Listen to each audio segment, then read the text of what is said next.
మంత్రులందరి పక్షాన గౌరవ పిసిసి అధ్యక్షులు ముఖ్యమంత్రి గారికి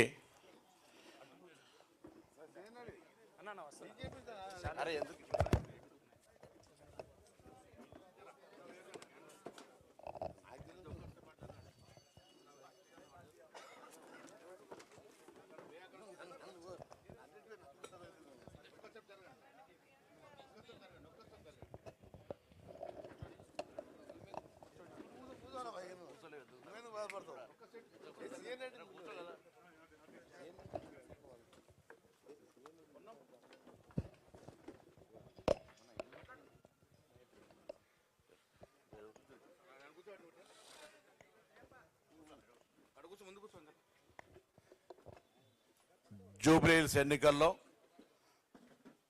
కాంగ్రెస్ పార్టీ అభ్యర్థి గెలుపుకు సంబంధించి గౌరవ ముఖ్యమంత్రి గారికి, ప్రదేశ్ కాంగ్రెస్ అధ్యక్షులకి, ఉప ముఖ్యమంత్రి గారికి, మంత్రులందరి పక్షాన, అదేవిధంగా ఈ డివిజన్ వారిగా పనిచేసినటువంటి శాసనసభ్యులు, కార్పొరేషన్ చైర్మన్లు, కార్యకర్తలందరి పక్షాన వారి అందరికీ అభినందనలు తెలియజేస్తూ, అభ్యర్థి నవీన్ యాదవ్ గారు కూడా శుభాకాంక్షలు తెలియజేస్తూ, మరి గౌరవ పిసిసి అధ్యక్షులు 2 నిమిషాలు మాట్లాడాల్సిందిగా కోరుతాం. తర్వాత అందరికీ నమస్కారం. జూబ్లీస్ ఉప ఎన్నికల్లో కాంగ్రెస్ అభ్యర్థి నవీన్ యాదవ్ గారు అత్యధిక మెజార్టీతో గెలిపినందుకు వారికి అభినందనలు. ముఖ్యమంత్రి గారికి ప్రత్యేక ధన్యవాదములు. ముఖ్యమంత్రి గారు సరైన దిక్సూచితో ఒక మార్గాన్ని ఇచ్చి ఈ ఎన్నికల్లో కాంగ్రెస్ పార్టీ ఇస్తున్నటువంటి అభివృద్ధి, సంక్షేమం ప్రజలకు తీరుతెన్నుల్ని వివరించడంలో అక్కడ ఇన్ఛార్జ్ ఉన్నటువంటి మంత్రులందరూ, ఎమ్మెల్యేలు, ఎమ్మెల్సీలు, ఎంపీలంతా కూడా ఇంటింటికి వెళ్ళి మా సంక్షేమాన్ని చెప్పుకోగలిగినారు. డిప్యూటీ ముఖ్యమంత్రి బట్టి విక్రమార్క గారు, నేను ఎప్పటికప్పుడు ముఖ్యమంత్రి గారి సలహాల సూచనలతో కార్యక్రమాన్ని, సంక్షేమాన్ని ప్రజలకు చేరుతున్నట్టు తీరును వివరించడం జరిగింది. ఇవాళ ప్రజలు తెలంగాణ రాష్ట్రంలో 2 సంవత్సరాలుగా ప్రజాప్రభుత్వం నడుస్తున్నటువంటి కాంగ్రెస్ పార్టీ నాయకత్వం వహిస్తున్నటువంటి రేవంత్ రెడ్డి గారి పట్ల సానుకూలంగా ఉన్నారు, పాజిటివ్గా ఉన్నారు. మేమంతా కూడా మీరు ఇస్తున్నటువంటి అభివృద్ధి, సంక్షేమం పట్ల సంతృప్తిగా ఉన్నామన్నటువంటి సందేశాన్ని ఇవాళ జూబ్లీస్ జరిగినటువంటి ఎన్నికల ద్వారా తెలియజేయడం జరిగింది. మీ ద్వారా తెలంగాణ ప్రజలకి, ముఖ్యంగా జూబ్లీస్ ప్రజలకు ధన్యవాదాలు తెలియజేస్తూ, ఈ పాజిటివ్ వేవ్ భవిష్యత్తులో ఉంటుంది. మళ్ళీ 3 ఏళ్ల తర్వాత జరిగే ఎన్నికల్లో కూడా కాంగ్రెస్ పార్టీ 100కు పైగా సీట్లు గెలుచుకొని రేవంత్ రెడ్డి గారి నాయకత్వంలో మళ్ళీ కాంగ్రెస్ ప్రభుత్వం ఏర్పాటు చేస్తుంది. ఈ పాజిటివ్ పవనాలు రేపు వచ్చే జిహెచ్ఎంసీ మరియు లోకల్ బాడీ ఎన్నికల్లో కూడా కాంగ్రెస్ పార్టీ ప్రజలు ఆదరిస్తారని ఆశాభావం వ్యక్తం చేస్తా ఉన్నాను. ధన్యవాదములు.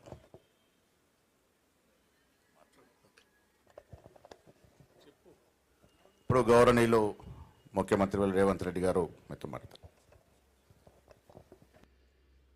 ఈ పత్రికా సమావేశంలో పాల్గొన్న పిసిసి అధ్యక్షులు మిత్రులు మహేష్ కుమార్ గౌడ్ గారు, ఉప ముఖ్యమంత్రి వర్యులు మిత్రులు బట్టి విక్రమార్క గారు, సహచార మంత్రివర్గ సభ్యులు,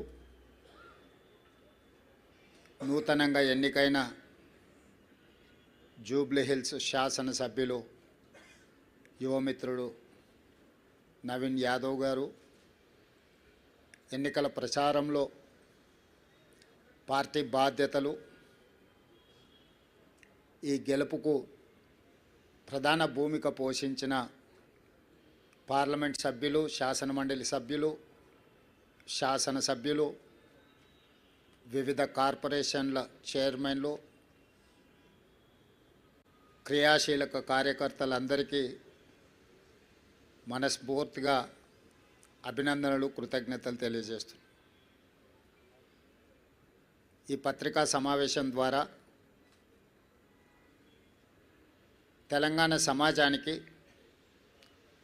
కాంగ్రెస్ పార్టీ కార్యకర్తలకు ఈ గెలుపులో మాకు అండగా నిలబడ్డందుకు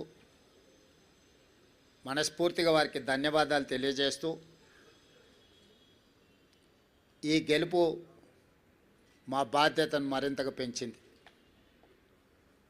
2 సంవత్సరాలు పూర్తి చేసుకుంటున్న సందర్భంలో హైదరాబాద్ నగరంలో సాధారణ ఎన్నికల్లో మాకు పెద్దగా సానుకూలమైన ఫలితాలు లేని సందర్భంలో ఇప్పుడు ప్రజలు అండగా నిలబడి కాంగ్రెస్ పార్టీని ఆశీర్వదించి తెలంగాణ రాష్ట్రాన్ని సంక్షేమంలో అభివృద్ధి కార్యాచరణలో ముందుకు వెళ్ళండి, బాధ్యతతో ఈ కార్యక్రమాలను నిర్వహించండి అని చెప్పి మమ్మల్ని ఆశీర్వదించడం జరిగింది. దీన్ని ప్రజల యొక్క ఆశీర్వాదంగా, దీని యొక్క బాధ్యతగా కాంగ్రెస్ పార్టీ నాడు స్వీకరించడం జరిగింది. ఎన్నికల్లో నెగ్గితే ఉప్పొంగిపోవడం, ఓడిపోతే కుంగిపోవడం అనేది కాంగ్రెస్ పార్టీకి తెలీదు. కాంగ్రెస్ పార్టీకి తెలిసిందల్లా ప్రతిపక్షంలో ఉంటే ప్రజా సమస్యల మీద పోరాటం చేయడం, ప్రభుత్వంలో ఉంటే ప్రజా సమస్యల్ని పరిష్కరించడానికి నిరంతరం ప్రయత్నం చేయడమే కాంగ్రెస్ పార్టీకి తెలుసు. అందుకే శతాబ్దం పైగా ప్రజల ఆశీర్వాదంతో మనుగడ సాధిస్తుంది కాంగ్రెస్ పార్టీ. అంటే ఈ సూత్రాన్ని తూచా తప్పకుండా పాటించడం వల్లనే ఎన్ని ఒడిదుడుకులు వచ్చినా, ఎన్ని గెలుపు ఓటములు వచ్చినా కాంగ్రెస్ పార్టీ ఇంకా ప్రజల మధ్యన మనుగడ సాధిస్తున్నది. అందుకే ఈనాడు జరిగిన జూబ్లీహిల్స్ ఉప ఎన్నికల సరళిని మీరందరూ గమనించారు. ఇందులో ప్రజలు విలక్షణమైన తీర్పునివ్వడమే కాకుండా పోలైన ఓట్లలో 51% కాంగ్రెస్ పార్టీకి ఓటు వేయడం ద్వారా ఎప్పుడూ లేనంత బలం, ప్రజాబలం ఈనాడు కాంగ్రెస్ పార్టీకి వచ్చింది, కాంగ్రెస్ పార్టీకి చెందింది. ఈ ఎన్నికల్లో దాదాపుగా 51% ఓట్లు కాంగ్రెస్ పార్టీకి, 38% ప్రధాన ప్రతిపక్షమైన బీఆర్ఎస్ పార్టీకి, 8% భారతీయ జనతా పార్టీకి ప్రజలు ఓట్లు వేయడం జరిగింది. దీని ద్వారా ఎవరి పాత్ర ఏంది, గత 2 సంవత్సరాల నుంచి ప్రజలు నిశితంగా గమనించి ఒక నిర్ణయానికి వచ్చి ఈనాడు ప్రజలు ఈ విధమైన తీర్పును ఇవ్వడం జరిగింది. అందుకే ఈనాడు ఈ బాధ్యతను తీసుకొని ముఖ్యంగా తెలంగాణ రాష్ట్ర బడ్జెట్లో 60 నుంచి 65% ఆదాయము ఈ జంట నగరాల నుంచి, ఈ ప్రాంతం నుంచే మన ప్రభుత్వానికి వస్తున్నది. ఇక్కడ వస్తున్న ఆదాయాన్ని రాష్ట్రం నలుమూలల సంక్షేమం కోసం, అభివృద్ధి కోసం ఖర్చు పెడుతున్నాం. ఈ నగరాన్ని కాపాడుకోవడం, ఈ నగరాన్ని అభివృద్ధి చేసుకోవడం, ఈ నగరంలో నివసిస్తున్న ప్రజలకు మౌలిక వసతులను అభివృద్ధి చేయడం, ఉద్యోగ ఉపాధి అవకాశాలు పెరగడానికి అవసరమైన ప్రణాళికలు రచించడం అనే దాన్ని పూర్తి స్థాయిలో మా ప్రభుత్వం నిర్వహిస్తుంది. నేను ఎన్నికల ముందు చెప్పిన ఈనాడు గెలిచిన సందర్భంగా మీ ద్వారా ప్రధాన ప్రతిపక్ష పార్టీకి, కేంద్రంలో అధికారంలో ఉన్న భారతీయ జనతా పార్టీకి కూడా సూచన చేస్తున్నా. మన పాత్రలను, మన వ్యవహార శైలిని ప్రజలు నిశితంగా పరిశీలించి ఈనాడు ఒక నిర్ణయానికి వచ్చిండ్రు. ఈ నిర్ణయంలో ఎవరి పాత్ర, ఎవరి బాధ్యత ప్రజలు విస్పష్టంగా తీర్పునివ్వడం జరిగింది. ఈ తీర్పును బాధ్యతగా తీసుకొని ఈ నగర అభివృద్ధి కోసం అవసరమైన, ఈ నగరాన్ని మహానగరంగా విస్తరించి ప్రపంచ స్థాయి పెట్టుబడులను ఆకర్షించి వివిధ జిల్లాలు, వివిధ రాష్ట్రాలు, వివిధ దేశాల నుంచి వచ్చే పెట్టుబడులను ఆకర్షించడమే కాకుండా ఉద్యోగ ఉపాధి అవకాశాలకు విస్తరించే విధంగా నగరాన్ని అభివృద్ధి చేయాలనుకుంటున్నాం. అందుకే రీజనల్ రింగ్ రోడ్ కావచ్చు, రేడియల్ రోడ్స్ కావచ్చు, మూసీ నది ప్రక్షాళన కావచ్చు, మెట్రో విస్తరణ కావచ్చు, గోదావరి కృష్ణా నది జలాలు ఈ మహానగరానికి తాగునీటి అవసరాలను తీర్చడానికి అవసరమైన ప్రణాళికలు కావచ్చు, హైదరాబాదు నగరాన్ని పట్టి పీడిస్తున్న ట్రాఫిక్ సమస్య కావచ్చు, ఎలివేటెడ్ కారిడార్లు కావచ్చు, ఫ్లైఓవర్ బ్రిడ్జులు కావచ్చు, అండర్ పాస్లు కావచ్చు, రైల్వే ఓవర్ బ్రిడ్జులు, రైల్వే అండర్ బ్రిడ్జులు కావచ్చు, గల్లీలలో ముఖ్యంగా చెత్త ఒక ప్రధాన సమస్యగా మారింది. సిటీలో చెత్త ఎక్కడ పడితే అక్కడ దర్శనమిస్తున్నాయి. పారిశుద్ధ్య పనులలో సమస్యలను మేము పరిగణలోకి తీసుకుంటున్నాం. అదేవిధంగా చెరువులు, కుంటలు, నాలాల కబ్జాను తొలగించి నగరాన్ని సమస్యల రహిత నగరంగా తీర్చిదిద్దడానికి ఈరోజు ప్రణాళికలు సిద్ధం చేస్తున్నాము. వీటన్నిటికీ సంబంధించి ప్రధాన ప్రతిపక్షము బీఆర్ఎస్ సోషల్ మీడియాను, విష ప్రచారాన్ని, తప్పుడు వార్తలను, పెయిడ్ ఆర్టికల్స్ని, ఫేక్ సర్వేలను, వీటన్నిటి మీద ఆధారపడి ప్రభుత్వాన్ని అవహేళన చేయడము, అవమానించడము, అసహ్యకరమైన భాషలో దూషించడం లాంటి వార్తలను ప్రసారం చేసిండ్రు. వీటన్నిటి నేపథ్యంలో అది హైడ్రా కావచ్చు, ఈగల్ ఫోర్స్ కావచ్చు, ఈ సంస్థలు ప్రజలకు మేలు చేయడానికి మేము తీసుకొచ్చినాం. ఈ నగరం వేగంగా మత్తు, ముఖ్యంగా గంజాయి, డ్రగ్స్ విస్తరిస్తున్న సందర్భంలో వాటిని కఠినంగా అణిచివేయడానికి ఈగల్ ఫోర్స్ను తీసుకొచ్చినాం. కబ్జాలను, చెరువులను, కుంటలను, నాలాలను అడ్డగోలుగా ఆక్రమించుకొని కబ్జాలకు పాల్పడుతుంటే వాటిని తొలగించడానికి హైడ్రాను తీసుకొచ్చినాం. జిహెచ్ఎంసీ కావచ్చు, హెచ్ఎండిఏ కావచ్చు, మెట్రో వాటర్ వర్క్స్ కావచ్చు, మెట్రో రైల్ కావచ్చు, ఇలాంటి సంస్థలన్నిటిని కూడా సమన్వయం చేసుకొని ఈ నగరాన్ని ఒక మంచి నగరంగా తీర్చిదిద్దడానికి మేము చేస్తున్న ప్రయత్నాన్ని ప్రధాన ప్రతిపక్షము సహకరించకపోను ప్రతి సందర్భంలో అడ్డు తగిలే ప్రయత్నం చేసింది. మూసీ ప్రక్షాళనకు సంబంధించి మూసీ ప్రాంతంలో నివసిస్తున్న వాళ్ళు ఎవరు అది అద్భుతంగా ఉంది అని అక్కడ ఉండడం లేదు. ఏ వసతి లేక, ఏ అవకాశాలు లేక మురికితో కూడుకున్న మూసీ పక్కన నివసిస్తున్నారు. వాళ్ళకు ఒక మంచి వసతులు ఏర్పాటు చేసి, వాళ్ళకు ఉపాధి కల్పించి, వాళ్ళ జీవన ప్రమాణాలు పెంచి, వాళ్ళ పిల్లలకు ఒక మంచి చదువులు, వాళ్ళకు ఒక మంచి వైద్యాన్ని, వాళ్ళకు ఉపాధిని కల్పించాలని చెప్పి మా ప్రభుత్వం చేస్తున్న ప్రయత్నాలను ప్రతి నిమిషం, ప్రతి క్షణం అడ్డు తగిలి అన్ని రకాలుగా వీటన్నిటిని అడ్డుకునే ప్రయత్నం చేసిండ్రు. అదేవిధంగా కేంద్రం నుంచి తీసుకురావాల్సిన అనుమతులు కానీ, ఇవ్వవలసిన నిధులను రాబట్టుకోవడానికి ముఖ్యంగా కిషన్ రెడ్డి గారు సహాయ నిరాకరణ చేస్తుండ్రు. ఈనాడు ప్రధాన ప్రతిపక్షంలో శాసనసభ్యులు కేటీఆర్ గారు, శాసనసభ్యులు హరీష్ గారు, అదేవిధంగా కేంద్ర ప్రభుత్వంలో కేంద్ర మంత్రిగా ఉన్న కిషన్ రెడ్డి గారు, ముఖ్యంగా ఈ ముగ్గురికి ప్రధానమైన బాధ్యత ఉన్నది. ఒకరు కేంద్ర ప్రభుత్వం నుంచి రావాల్సిన అనుమతులు, తేవలసిన నిధులకు సహకరించాలి. కానీ కిషన్ రెడ్డి గారు పూర్తిగా సహాయ నిరాకరణ చేయడమే కాకుండా వీలైనంత మేరకు కేంద్రంలో అడ్డు తగులుతున్నాడు.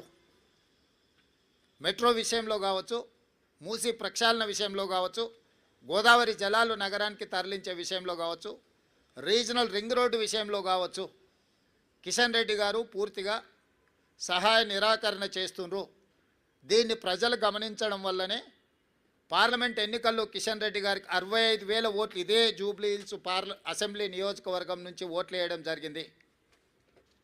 ఈనాడు కిషన్ రెడ్డి అభ్యర్థిగా మారి ఎన్నికల ప్రచారం చేస్తే 17,000 ఓట్లు మాత్రమే వచ్చినాయి. అంటే ఆనాడు కిషన్ రెడ్డికి వచ్చిన ఓట్లలో 25% మాత్రమే వచ్చి ఈరోజు భారతీయ జనతా పార్టీ డిపాజిట్ జప్తు అయిపోయింది. దీన్ని బట్టి కిషన్ రెడ్డి గారు తన వ్యవహార శైలిని మార్చుకోవాల్సిన అవసరం ఉన్నది. ఇది భూకంపం వచ్చే ముందు భూమి కొద్దిగా కదులుతుంది, అంటే అలర్ట్ చేస్తుంది సిస్టమ్ని ఎప్పుడు కూడా. ఒకేసారిగా రెక్టర్ స్కేల్ మీద పెద్ద ఎత్తున భూకంపం రాదు. ముందు మనల్ని అలర్ట్ చేస్తుంది సిస్టమ్. అలర్ట్ చేసినా మనం తేరుకోకపోతే ఆ ప్రకంపనలు భూకంపంగా మారి అందులో కలిసిపోవడమే కాదు కాలగర్భంలో కలిసిపోతాం.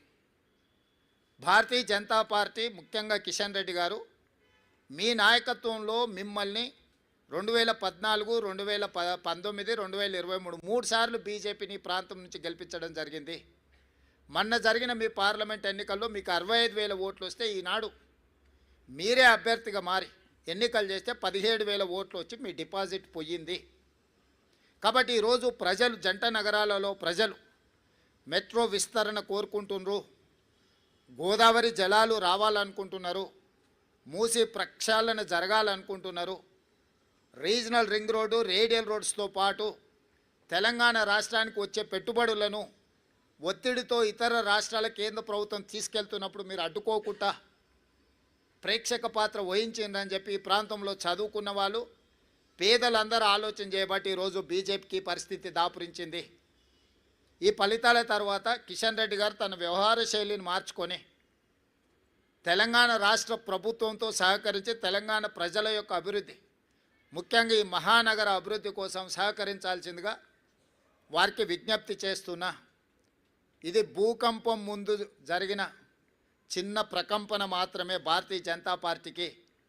ఈ ఇండికేషన్ కిషన్ రెడ్డి గారు అర్థం చేసుకుంటే భవిష్యత్తులో వారి యొక్క రాజకీయ పరిస్థితి కాస్తైనా మెరుగ్గా ఉంటుంది. కాబట్టి వారు ఈ ఫలితాలను విశ్లేషించుకొని ముందుకు రావాల్సిందిగా, కాంగ్రెస్ పార్టీ ఎన్నికలు వచ్చినప్పుడే రాజకీయాలు మాట్లాడుతుంది, మిగతా సమయంలో రాజకీయాల జోలికి వెళ్ళాం, రాజకీయ విమర్శలు చేయము, సంక్షేమము అభివృద్ధిని 2 కళ్ళలాగా భావించి ముందుకు వెళ్ళాలనుకుంటున్నాము. కిషన్ రెడ్డి గారు తెలంగాణ రాష్ట్ర ముఖ్యమంత్రిగా మిమ్మల్ని సాదరంగా ఆహ్వానిస్తున్న సచివాలయానికి రండి. కేంద్రంలో మన పెండింగ్ ఉన్న ప్రాజెక్టుల విషయంలో మనం చర్చించుకుందాం. మేము ఎన్నిసార్లు మీటింగ్ పెట్టినా రాలేదు. నేను మా ఉప ముఖ్యమంత్రి గారికి సూచన చేసి ఢిల్లీలో కూడా పెడితే కిషన్ రెడ్డి గారు రాలేదు. ఇప్పుడు మళ్ళీ డిసెంబర్ 1 నుంచి పార్లమెంట్ సమావేశాలు రాబోతున్నాయి కాబట్టి ఉప ముఖ్యమంత్రి గారికి నేను వేదిక మీద నుంచి సూచన చేస్తున్నా. కేంద్ర ప్రభుత్వం దగ్గర అనుమతుల కోసం ఎదురు చూస్తున్న మన ప్రాజెక్టులు, మనకు ఇవ్వవలసిన నిధుల విషయంలో అందరు పార్లమెంట్ సభ్యులను, లోక్సభ రాజ్యసభ సభ్యులతో పాటు కేంద్రంలో మంత్రులుగా ఆటోమేటిక్గా వాళ్ళు ఉంటారు కాబట్టి వాళ్ళతోనే ఒక సమీక్ష, మన చీఫ్ సెక్రటరీ మన అధికారులతోనే ఒక సమీక్ష పెట్టి ఒక నివేదిక రూపంలో వాళ్ళకి ఇవ్వవలసిందిగా ఉప ముఖ్యమంత్రి బట్టి విక్రమార్క గారికి నేను సూచన చేస్తున్నా. ఎందుకంటే ఆ నివేదిక చేతిలో ఉంటే మన రాజ్యసభ ఎంపీలు, లోక్సభ ఎంపీలు అవకాశం వచ్చినప్పుడు పార్లమెంట్లో మాట్లాడడమే కాకుండా కేంద్ర మంత్రుల దగ్గరికి వెళ్ళి మా ఈ ప్రాజెక్టులు పెండింగ్ ఉన్నాయి అనుమతి ఇవ్వండి అని అడగడానికి, విజ్ఞప్తి చేయడానికి, తెలంగాణ రాష్ట్ర అభివృద్ధికి అవసరమైన ప్రణాళికలు రచించుకోవడానికి అవకాశం ఉంటుంది. కాబట్టి డిసెంబర్ 1 నుంచి పార్లమెంట్ సమావేశాలు రాబోతున్నాయి కాబట్టి ఈలోగానే ముందస్తుగా సమాచారం ఇచ్చి బండి సంజయ్ గారికి, కిషన్ రెడ్డి గారికి, బీజేపీ ఎంపీలకు, బీఆర్ఎస్ రాజ్యసభ ఎంపీలకు, మన ఎంపీలందరికీ కూడా ఒక power point presentation with officers వాళ్ళకు ఒక అవగాహన కల్పించి పూర్తి స్థాయిలో ఆ ప్రయత్నం చేయాల్సిందిగా వారికి నేను సూచన చేస్తున్నా. ఇక రెండవది బీఆర్ఎస్ ప్రధాన ప్రతిపక్షం. నేను శాసనసభ్యులు హరీష్ అండ్ కేటీఆర్కు ఒక సూచన చేయదలుచుకున్నా. హరీష్ రావు గారు, మీ అసూయను కొంచెం తగ్గించుకోండి. కేటీఆర్, నీ అహంకారాన్ని కొద్దిగా తగ్గించుకో. మీ వయసు నాకంటే తక్కువే. ఇంకా చాలా రోజులు మనం రాజకీయాలలో కొనసాగాల్సిన అవసరం ఉన్నది. అధికారం అనేది ఎవరికీ శాశ్వతం కాదు. అధికారం అనేది వారసత్వ సంపద కాదు. మన తాతలు ముత్తాతల నుంచి వచ్చిన సంపద అయితే అది మనకే చెందుతుంది. మనకు కూడా ఇంట్లో ఆడపిల్లలు వచ్చి వాటా అడిగితే ఎన్టీ రామారావు గారు తీసుకొచ్చిన ఆడపిల్లలకు కూడా ఆస్తిలో సమాన హక్కు కల్పించిన తర్వాత దాంట్లో ఆడపిల్లలు కూడా వాటా అడుగుతారు. అది కూడా పూర్తిగా మనకు రాదు.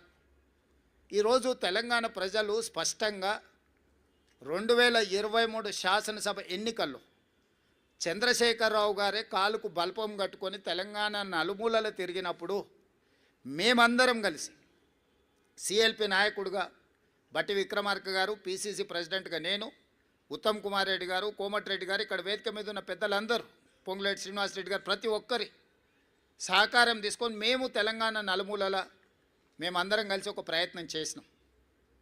ప్రజలు స్పష్టమైన తీర్పిచ్చి 65 సీట్లు మాకు మా పక్షాలకు, అదేవిధంగా 39 సీట్లు మీకు ఇవ్వడం జరిగింది. 39.5% ఓట్లు మాకిస్తే 37% ఓట్లు మీకు ఇచ్చారు. 8 సీట్లు బీజేపీకి ఇచ్చారు, 7 సీట్లు ఎంఐఎంకి ఇచ్చారు. ఇదొక ప్రణాళిక. సరిగ్గా 6 నెలలు తిరిగే లోపల పార్లమెంట్ ఎన్నికలు జరిగినాయి. పార్లమెంట్ ఎన్నికల్లో మా 39.5% ఓటు కాస్త 41%కి పెరిగింది. 8 పార్లమెంట్ సీట్లు మాకు ఇచ్చిండ్రు, 35% ఓట్లతోటి 8 పార్లమెంట్ సీట్లు బీజేపీకి ఇచ్చిండ్రు, 1 సీటు ఎంఐఎంకి ఇచ్చిండ్రు. అంటే అసెంబ్లీ నుంచి పార్లమెంటు ఎన్నికలు వచ్చినప్పుడు మాకు ఆ రోజు 65 అసెంబ్లీ సీట్లలో మెజారిటీ ఇచ్చారు. 8 పార్లమెంట్లు గెలిచినా స్పష్టంగా 65 అసెంబ్లీ సీట్లలో కాంగ్రెస్ పార్టీకి అబ్సల్యూట్ మెజారిటీ వచ్చింది. అంతకుముందు మా సింబల్ మీద గెలిచింది 64, అలయన్స్తో గెలిచింది 1 సీటు. కానీ మా సింబల్ మీదనే 119 అసెంబ్లీలలోనే మెజారిటీ లెక్కేస్తే 65 సీట్లలో అబ్సల్యూట్ మెజారిటీ పార్లమెంట్ ఎన్నికల్లో కాంగ్రెస్ పార్టీకి ఇచ్చిండ్రు. రెండవ లిట్మస్ టెస్టు 6 నెలల్లోనే తెలంగాణ రాష్ట్ర స్థాయిలో ఎన్నికలు జరిగి 1.5% ఓట్లు పెరగడమే కాకుండా 1 సీటు కూడా పెరిగింది. ఈరోజు ఈ ఎన్నికల్లో ఈనాడు కాంగ్రెస్ పార్టీకి 51% ఓట్లు పోలైన దాంట్లో 51% ఓట్లు, మోర్ దాన్ 50% ప్రజలు కాంగ్రెస్ పక్షాన నిలబడ్డరు.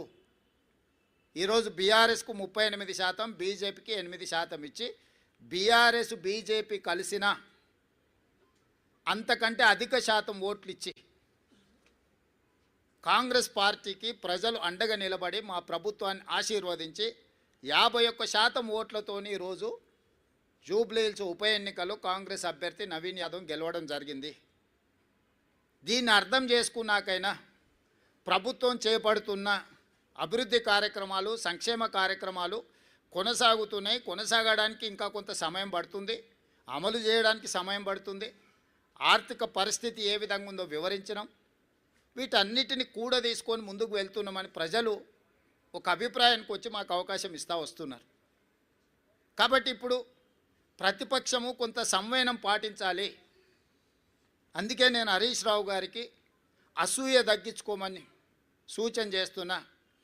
వారు శాసనసభలో ఆ కుర్చీలో కూర్చొని ఇటువైపు చూసే చూపులు చూస్తే నిజంగానే ఆ చూపులగిన శక్తి ఉంటే ఇక్కడ పక్కన మొత్తం మాడి మసైపోయి బూడిదైపోయి భూమిలో కలిసిపోయేటట్లాంటి ఇట్లా ఏమంటారు మొహమంతా పెంజరించుకొని ఇట్లా అంటే ఇట్లా రక్తమంతా మొహంలోకి తెచ్చుకొని కందిపోయినట్టు మొహం పెట్టుకొని ఇటు చూస్తుంటాడు.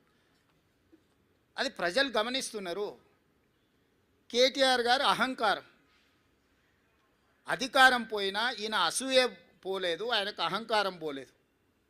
వీళ్ళిద్దరి నాయకత్వాన్ని ప్రజలు ఆమోదిస్తారని వీళ్ళు ఎట్లా భావిస్తున్నారో నాకు అర్థం కాలే.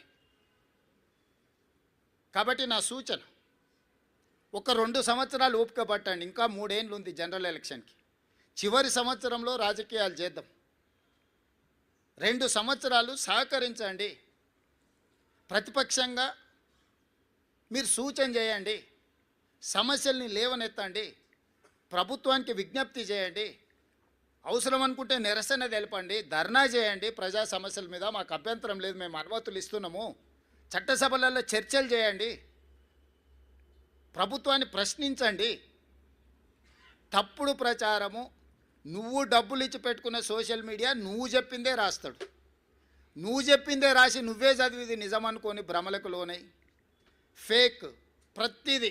నవీన్ యాదవ్ ఇట్లా మాట్లాడిండు, లేకపోతే బట్టి విక్రమార్క గారు ఆ విధంగా అన్నాడు. అంటే ఫేక్ న్యూస్ నువ్వే క్రియేట్ చేసి ఆ ఫేక్ న్యూస్ నువ్వే నమ్మి నువ్వే కొద్దిమందికి సర్వేల పేరు మీద నగదిచ్చి మనందరం ఇక్కడనే ఉన్నాము. ప్రతి ఒక్కరికి ఇంకొకరు తెలిసిన వాళ్ళే ఉంటారు. నాకు ప్రత్యక్షంగా తెలియకపోతే అమర్ గారికి తెలుస్తుంది ఆ సర్వే చేసిన ఆయన వెనకాల ఎవరు ఉన్నారు ఏమున్నది అని. వారిని అడిగితే నాకు చెప్పడా, వారిని అడిగి మొన్న జరిగిన సర్వేలు అన్నీ కూడా నేను మీట్ ది ప్రెస్ రోజు కూడా మీకు అందరికి చెప్పిన. సరే, వాళ్ళు ఎన్నికల్లో నెగ్గడానికి ఏదో ఇట్లాంటి ప్రయత్నాలు చేస్తారే, మీ విశ్వసనీయత పోగొట్టుకోకండి, వాటిని ప్రచారం చేసి ప్రసారం చేసి అని చెప్పి ఛానల్స్ అండ్ పేపర్స్ కూడా నేను రిక్వెస్ట్ చేసిన. ఇప్పుడు నిజాలు తెలిసినాయి కదా, నేను ఆ రోజు కూడా చెప్పిన. నేను ఈరోజు ప్రత్యేకంగా ప్రెస్ మీట్ పెట్టడానికి మీకోసమే, మీట్ ది ప్రెస్ రోజు నేను చెప్పిన బీఆర్ఎస్ ఓడుతుంది, బీజేపీ డిపాజిట్ జప్తు అవుతుందని ఆ రోజు చెప్పిన. మీరు అడిగితే అవునా, ఎగ్జాక్ట్గా అదే జరిగింది కదా. కానీ ఈ లోపల సరే సర్వే వల్ల నేను తప్పు పట్టను, వాళ్ళ జీవనాధారం ఇది వచ్చినప్పుడే వాళ్ళకు ఉపాధి, మళ్ళీ నెక్స్ట్ ఎన్నికలు వచ్చేటప్పటి వరకు వాళ్ళు వాళ్ళ లైఫ్లో వాళ్ళ కంఫర్ట్స్తో ఉండాలంటే ఏదో ఒకటి. కానీ మీ క్రెడిబిలిటీ పోయిన తర్వాత మీ సంస్థనే మిగలదు.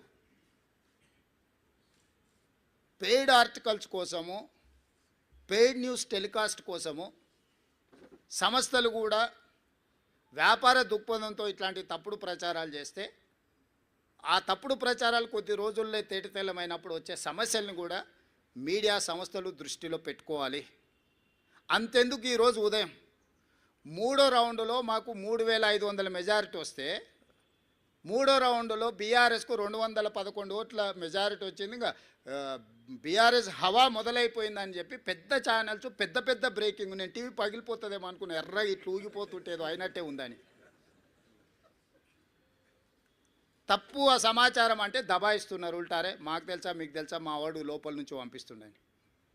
అంటే ఫలితాలు ఒక పక్కన స్పష్టంగా మొదటి విడత, రెండో విడత, మూడో విడత ఎంతో కొంత కాంగ్రెస్కి అనుకూలంగా ఉన్నప్పుడు కూడా ఇంకా బీఆర్ఎస్ను బతికించాలని ఆ ఛానల్స్ యొక్క ఉత్సాహం అయితే నాకు అర్థం కాలేదు. దయచేసి మిగతా రాష్ట్రంలాగా ఛానల్స్ను కనిపించకుండా చేయాలంటే ఒక నిమిషం పని. పక్క రాష్ట్రంలో కొన్ని ఛానల్స్ లేనే లేవు, అంతో ఇంతో ఇక్కడ ఉన్నాయి. మేము మాకు వ్యతిరేకంగా మీరు వేసినా కూడా ఏమనుకుంటా సరే నడుస్తుందని. కానీ వాస్తవాలు ఒక పక్కన ఎన్నికల కమిషన్ ఇస్తున్న ఫలితాలను కాదని టీవీ ఛానల్స్ ఫలితాలను ఇస్తే ఎట్లా? మీరే ఎన్నికల్ని నిర్వహిస్తారు, మీరే ఎన్నికల ఫలితాలు ప్రకటిస్తారు, మీరే అభ్యర్థులను కూడా గెలిపించి సర్టిఫికేట్ ఇస్తారా అండి? నిన్నగాక మన కామారెడ్డిలో ఒక అమ్మాయి ఎవరో పోయారట, నా కలెక్టర్ వచ్చింది పోస్టింగ్ అని వాళ్ళ ఇంటి వాళ్ళని బ్లఫ్ చేయడానికి. అట్లా మీరేమైనా అభ్యర్థిని అసెంబ్లీకి పంపిస్తారా అండి సర్టిఫికేట్ ఇచ్చి టీవీ ఛానల్స్ వాళ్ళు పేపర్లో? దయచేసి మీ విశ్వసనీయత పోగొట్టుకోకండి. మీకు మా పట్ల వ్యతిరేకత ఉంటే ఇంకో రూపంలో ఏదైనా చూపించండి. మీ యజమానులకు ఏదైనా వ్యాపారాలకు సంబంధించిన అంశాలు ఏమైనా ఉంటే అది ఇంకో దగ్గర చూసుకోండి. కానీ ఈ ఛానల్స్లలో మరీ ఇంత బరితెగింపు, అడ్డగోలుతనము, ఆ పార్టీల కంటే ముందే ఆ పార్టీ వాళ్ళని వచ్చి క్లెయిమ్ చేయాలి. కనీసం మాకు 3వ రౌండ్లో మెజారిటీ వచ్చింది, ఇక మా హవా జరుగుతుంది, అదే ఏంటి పర్వాలేదు. వాళ్ళ తరఫున మీరే ఒకాలతో పుచ్చుకొని మీరే అడ్డగోలు వేసేసి 3569 ఓట్లు ఎన్నో 3వ రౌండ్లో, ఓన్లీ 1 రౌండ్లో 3000 చిల్లర నాకు మెజారిటీ ఉంటే మీరు 211 ఓట్లు మెజారిటీ ఉంది అని చెప్పి బీఆర్ఎస్కు మెజారిటీ ఉంది, ప్రభంజనం మొదలైందని మీరు ఇట్లాంటి విధానము ఇది తెలంగాణ రాష్ట్రానికి మంచిది కాదు. దయచేసి ఈ ఫలితాలు విశ్లేషణలు మీరందరూ చెయ్యండి. 2023 డిసెంబర్ ఫలితాలు 39.5% ఇస్తే 2024 పార్లమెంట్ ఎన్నికలు 41% ఓట్లు ఇస్తే 2025 నవంబర్ ఉప ఎన్నికలు 51% ఓట్లను కాంగ్రెస్ పార్టీకి ఇవ్వడం జరిగింది. ఈనాడు సమిష్టిగా బూత్ స్థాయి కార్యకర్త నుంచి పీసీసీ అధ్యక్షుడు వరకు, వార్డు మెంబర్ నుంచి ముఖ్యమంత్రి వరకు కాంగ్రెస్ పార్టీ శ్రేణులంతా ఒక్క తాటి మీద నిలబడి ఈ జూబ్లీహిల్స్ ఎన్నికల్ని ప్రతిష్టాత్మకంగా తీసుకోవడంతో ఈ ఎన్నికల్లో నెగ్గడం జరిగింది. కాంగ్రెస్ మొత్తం ఒక్క తాటి మీద ఉన్నప్పుడు ఎవరి తాత కూడా కాంగ్రెస్ పార్టీని ఓడించలేడు. ఇది మళ్ళోసారి నిరూపితమైంది. మీ అందరు సహకరించినందుకు, ఓటర్ మహాశయులు ఆశీర్వదించినందుకు, మీడియా మిత్రులకు, ఓటర్ మహాశయులకు సహకరించి మద్దతు ఇచ్చిన ఎంఐఎం పార్టీకి, ముఖ్యంగా సిపిఐ, సిపిఎం, కోదండరాం సార్, ఇతర సంఘాలు, రాజకీయ పార్టీల అన్నీ మాకు సహకరించినందుకు వాళ్ళందరికీ మనస్ఫూర్తిగా कृतज्ञतలు తెలియజేస్తున్నాం. खासकर इस बाई इलेक्शन चुनाव में एमआईएम हम साथ हमारे लिए कांग्रेस पार्टी को मदद देकर इस चुनाव में ये जीत हासिल करने के लिए जो मदद किया, एमआईएम सदर असदुद्दीन ओवैसी, उनके भाई अकबरुद्दीन ओवैसी को कांग्रेस पार्टी के तरफ से हमारे कांग्रेस कार्यकर्ता के ओर से हम धन्यवाद बोलना चाहता है। आने वाले दिनों में भी हम सबको साथ लेकर तेलंगाना तरक्की के लिए हम कोशिश करेंगे, इसमें हम कामयाब हो जाएंगे।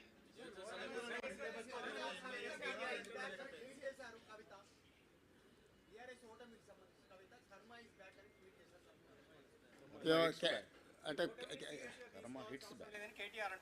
అది కేటీఆర్ అడిగితే కరెక్ట్గా సమాధానం చెప్తారు.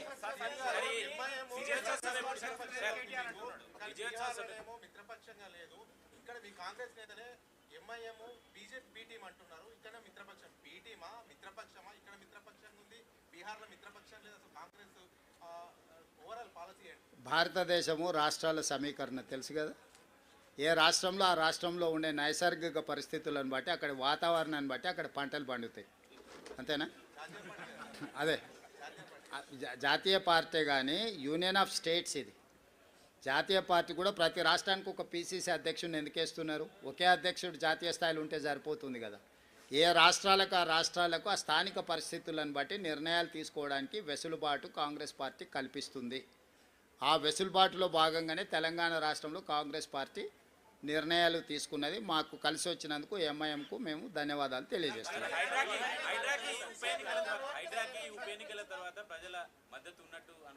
చారి గారు ఒక్కదాని కాదు, మొత్తం కాంగ్రెస్ ప్రభుత్వానికే ప్రజలు మద్దతుగా నిలబడ్డారు. మా పరిపాలనలో తీసుకునే నిర్ణయాలన్నిటిని కూడా మేము ప్రజలకు అనుకూలంగా సమీక్షించుకొని ముందుకు వెళ్ళడం జరుగుతుంది. అమర్ గారు, అమర్, ఇంకా నేను ఆ రిజల్ట్స్ మీద పూర్తిగా సమీక్ష చేయలేదు. జాతీయ స్థాయి రాజకీయాల మీద ఇంకా దృష్టి పెట్టలేదు.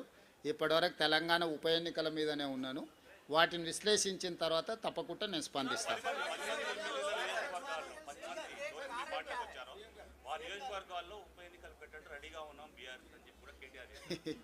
ఇక ఇప్పటి దగ్గర నేను అదే చెప్పిన, మళ్ళా అదే మాటలు మాట్లాడుతున్నాడు. కాబట్టి ఇవన్నీ నేను అందుకే చెప్తున్నా, నేను సూచన చేస్తున్నా. తెలంగాణ మంచి కోసం, వాళ్ళ భవిష్యత్తు కోసం ఇద్దరికి సూచన చేస్తున్నా. ఒక ఆయన అసూయ, రెండవ ఆయన అహంకారాన్ని తగ్గించుకోవాలి. పాతకాలంలో చెప్పారు, కింద పడ్డా కూడా పైకాలు నాదే అన్నాడు అంటే వెనకటికోడు. కాబట్టి ఏది ఎట్లొస్తే అది అట్లా వస్తుంది. ఇప్పుడు అది ఆయన చేతులు లేదు, నా చేతులు లేదు, స్పీకర్ గారి చేతిలో ఉంది, సుప్రీంకోర్టు చేతుల్లో ఉంది. అది వచ్చినప్పుడు వస్తుంది. ప్రజలు ఇచ్చే తీర్పు తప్పకుండా ఇస్తారు.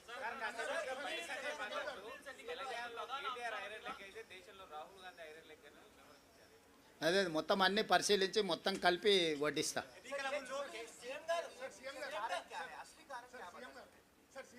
सरकार जो काम कर रहा है, सरकार को आशीर्वाद देने के लिए लोग आगे आए, बहुत सारे दिए, एक चीज़ नहीं है. हम पीछे से रेशन कार्ड और फाइन राइस, इंदिरा इंड्लू जो भी बोल रहे हैं ना, इसके साथ साथ हम कितने एम्प्लॉयमेंट क्रिएट किए, लॉ एंड ऑर्डर कितना कंट्रोल किए, ड्रग्स एंड गांजाई कितना हम लोग कंट्रोल किए.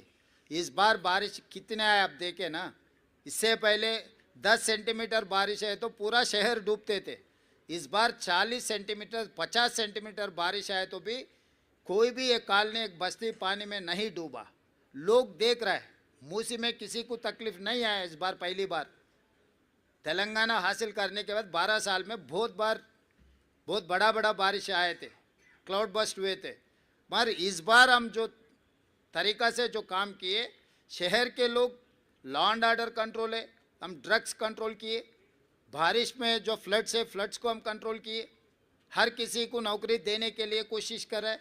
और आगे डेवलपमेंट के लिए भी हम लोग जो एक्शन प्लान है, December 8th and 9th we are going to dedicate our Telangana Rising 2047 vision document. तो हम लोग आगे आने वाले दिनों में, मैं पहले से ही एक ही बात कहा, 2004 से 2014 तक हम लोग जो काम किए 10 साल, उसके बाद 10 साल BRS ने काम किया. आज आने वाले 10 साल हम लोग काम करने वाले. 4 to 14 जो रुक गए, in continuation of that development we are going to take policy decisions. Thank you.